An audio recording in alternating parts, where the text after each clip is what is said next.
I should have watched the first before buying the theater tickets. Great lesson. Prime it got Oscar nominations. Amelia Perez for disabled and elderly people. With the Oscars coming up, I have this yearly tradition where I can't help but look at the worst reviews for the Best Picture nominees. Look, these movies have gotten enough praise, so it's time we balance the scale and see what the real everyday people are saying about these films. Real boring, crap acting. I changed the rating of other movies, so this could be worse. First person perspective is annoying AF. Works in video games, not here. But the worst part of it all, this is boring. So boring I couldn't complete it. Got so tired of looking at mainly legs because the main character always looked down. I think this year I'm going to insert a compilation here of all the people that didn't finish the movie or even attempt to watch it, because year after year this is always a large portion of these reviews. I couldn't finish the movie, got almost halfway and it's just so bad. Honestly, I didn't even finish the movie. DNF, someday I'll finish this. I was so bored, I didn't even finish it. I watched the first 20 minutes and then turned the TV off and went to bed. Didn't watch it, just a hater. Awful, could not even watch. I couldn't get through it. I did not watch this. Couldn't finish. I turned the telly off 10 minutes in and switched to watching Emma. I also found a trend this year where a lot of people were getting really personal, and don't get me wrong, I believe that art is a mirror and often your opinion of a movie is more of a reflection of yourself, but some people took it way too personally. Got into a stupid fight with my dad over during this movie.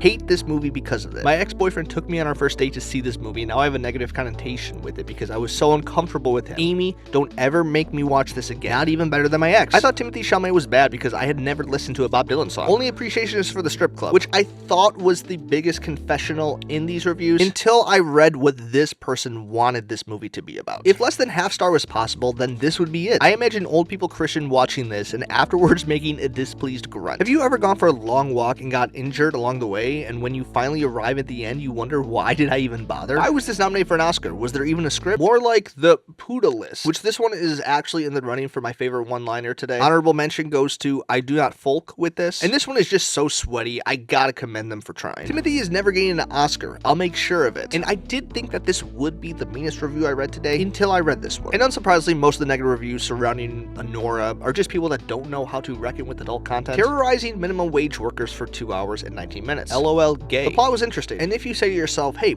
that doesn't sound like that negative a review, I thought the same thing, and I found more reviews that seem to be more positive than negative. Felicity Jones performs well. The visuals are perfect. Okay, I loved the message of this movie, and I think it was delivered very much effectively. By far the scariest horror movie I have ever seen in my life. Acting from Demi and Margaret were absolutely insanely amazing, but I will never watch this movie again. And similar to Anora, you have a lot of people like this that just don't know how to watch movies that are made for adults. Would have scored a 0 if it weren't for all the honkies. I would have used the substance so my hot version could have watched this movie and saved me the torture. I gotta give this person some credit because that's actually a clever review. Unlike most of the negative reviews for Wicked, like I also didn't love the visuals, but it feels like such an unoriginal take at this point. But at least this person admits that they don't like fun. And at least this person admits that they just wanted to watch lesbians. And we might have found the only person in the world that thought Horizon and American Saga Chapter 1 should have been nominated for Best Picture. The Greatest Showman, Wicked. I was so intrigued by this 0.3 out of 10, and I honestly just think I'm missing an inside joke. So if I am, please let me know, because even under Wicked, I found this one,